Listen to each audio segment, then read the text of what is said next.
Welcome back to the Failing Forward podcast. Today, we're going to be talking about a very common question I'm asked, Nikou, when I'm feeling down, when I'm just feeling a little bit overwhelmed, anxious, kind of depressed, right? Low energy. What are some things that I can do to get my energy up?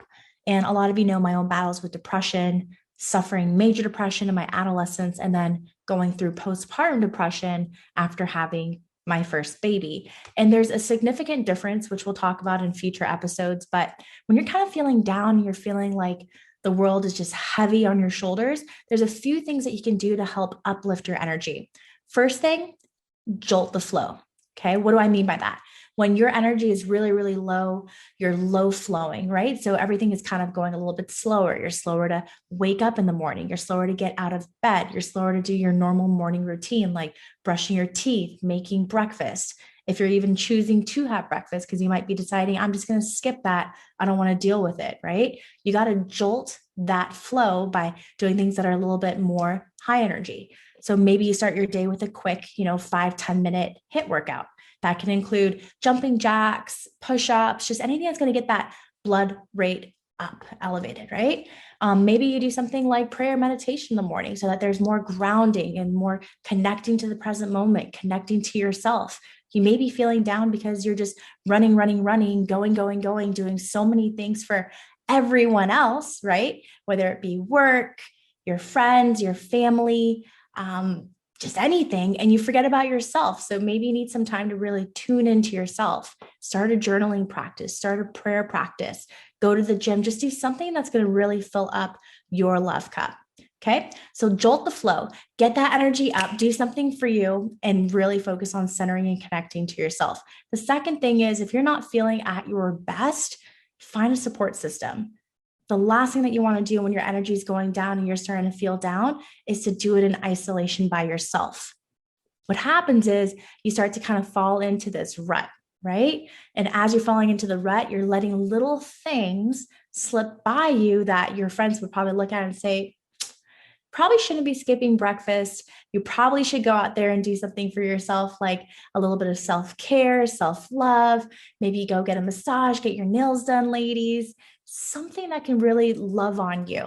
And it doesn't have to look like a material thing, like, hey, I have to go spend money on this thing or go retail therapy, but it could be something that really makes you feel loved. If you love hiking, go for a hike. If you love the sunset, make time to get outside during the sunset and see it and be a part of it. Okay. But find some way to love on yourself, and then find a support system of people that can help hold you accountable to making these constant little shifts to help you increase your energy and your flow. A friend is a great person. For some people, it's reaching out to a therapist, working with a professional, especially if you've kind of been in this low state for a prolonged period of time. I'm totally for therapy and talking it out, but find someone that you can reach out to help support you and getting out of this low point. And then the last thing is setting attainable goals. I think a lot of us, when we're not feeling our best or we're not in the perfect place, we start to set these really, really big goals that actually can be very overwhelming and very hard to accomplish.